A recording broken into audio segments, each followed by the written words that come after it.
Nada, absolutamente nada justifica a violência cometida por Thalles Machado. E esse crime nos obriga a olhar para um abismo muito mais profundo do que a psicopatologia individual. Existe uma base cultural e teológica que sustenta a ideia de posse sobre o outro. E é sobre essa estrutura invisível, mas mortal, que precisamos conversar hoje. O que presenciamos foi a consequência de uma lógica ensinada desde cedo, a de que o amor é uma fusão, uma propriedade e que a família é uma instituição sagrada que, paradoxalmente, vale mais do que a vida dos indivíduos que a compõem. Para tentar entender melhor como chegamos a esse ponto, a gente precisa inevitavelmente analisar a história das nossas crenças sobre o amor e o casamento. Durante séculos, a civilização ocidental foi moldada por uma ideia que não apenas sugeria, mas que impunha que a vontade, a identidade e os desejos do indivíduo fossem anulados em favor do grupo familiar. No versículo de Gênesis 2:24, os dois se tornarão uma só carne, é repetido exaustivamente em púlpitos e em cartórios, mas raramente a gente para analisar a violência simbólica que essa ideia carrega. Deixa eu te fazer uma pergunta bem simples. Se dois se tornam um, quem é que deixa de existir? Historicamente, a resposta sempre foi a mulher. E, por extensão, a prole. No contexto patriarcal do Antigo Testamento, que se mantém vivo até hoje nas estruturas conservadoras, a família não é uma democracia, é uma hierarquia de propriedade. Nos 10 mandamentos, por exemplo, em Êxodo 20:17, a mulher está na lista de coisas que não se deve cobiçar, ao lado da casa e dos animais. Mulher e filhos eram extensão do patriarca, bens insubstituíveis que garantiam sua moralidade e status social. Ao trazermos essa herança para o presente, percebemos que, mesmo numa sociedade menos religiosa, esses dogmas persistem e esse conceito de aliança eterna cria uma obrigação moral, onde o término é visto como pecado, fracasso ou até motivo de punição. E aí, consequentemente, o amor pode virar uma prisão. O que eu gostaria de fazer as pessoas entenderem é que a nossa autonomia e a dos outros são direitos básicos. Dentro de um casamento ou em qualquer relação, sempre existem duas pessoas ou mais. Então, a ideia de que somos um só não existe. Na mentalidade de quem comete crimes como o de Thalles, a lógica opera da seguinte forma: partir. Ele está amputando uma parte do corpo do parceiro. A reação a essa amputação em mentes incapazes de lidar com a frustração e educadas na lógica de posse é a violência. Eu cresci na igreja, eu sei bem como o fundamentalismo religioso e o romantismo tóxico se encontram. Ambos vendem a ideia de um amor incondicional. É comum ouvir que o amor verdadeiro tudo suporta, tudo crê e tudo espera. Isso, embora seja poeticamente muito belo, é muito perigoso quando aplicado a relacionamentos adultos abusivos ou falidos, porque o amor adulto, saudável e maduro deve ser condicional. Ele depende do respeito mútuo, da integridade física e emocional e da vontade contínua de estar junto.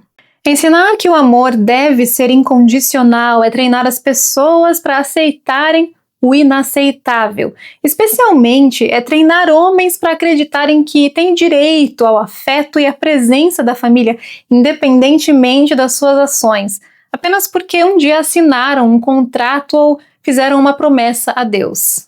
Casos como esses escancaram o narcisismo patriarcal que muitos chamam de defesa da família tradicional. O raciocínio é mais ou menos assim: se eles são meus, se são uma extensão da minha carne, então eles não podem existir sem mim.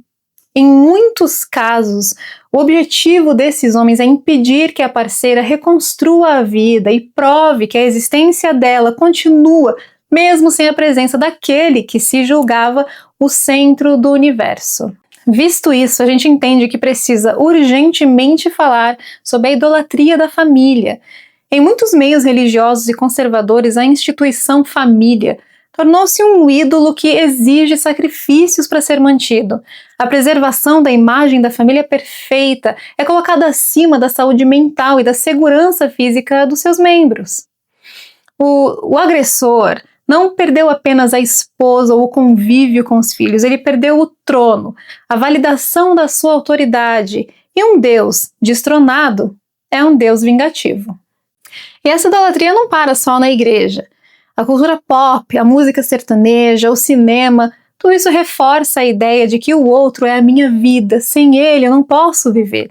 Isso tudo é dito como elogio, mas é codependência. Eu tenho conversado muito com amigos e familiares sobre o fato de que ninguém deve ser a vida de ninguém. Amar não é perder a individualidade. E eu percebo como é difícil ensinar isso e aprender isso em uma cultura que fetichiza o ciúme como prova de amor. Quando amar é justamente um exercício diário de reconhecer a liberdade do outro. O outro é um universo completo, impenetrável em sua totalidade, com desejos que não nos incluem, sonhos que podem nos excluir e principalmente com a liberdade absoluta de ir embora, de errar, de voltar atrás ou até de deixar de amar. O ciúme, a insegurança ou o dogma religioso não dão a ninguém o título de propriedade sobre outro ser humano. Relacionamentos saudáveis são construídos sobre a consciência de que o outro está ali por escolha, não por ser intensa. A aceitação de que o outro não nos pertence é um dos antídotos contra essa violência passional. A gente está passando da hora de normalizar o fim, parar de demonizar o divórcio, o até que a morte nos separe ignora a complexidade da vida humana, que é longa, cheia de transformações. As pessoas mudam, sentimentos acabam. Isso não é uma tragédia, é uma condição humana. Tragédia mesmo é acreditar que a morte é preferível à liberdade. O amor não precisa ser eterno para ser verdadeiro. Ele só precisa ser verdadeiro enquanto é honesto, recíproco e faz sentido. Quando acaba, deve restar o respeito e a compreensão de que ninguém tem o direito de punir o outro dessa forma. Bom, eu espero que a memória das vítimas nos sirva de alerta para questionar sempre que ouvirmos o que Deus uniu, o homem não separa. Justamente porque muitas vezes é essa insistência em manter unido o que já se partiu que a violência encontra desculpa para agir.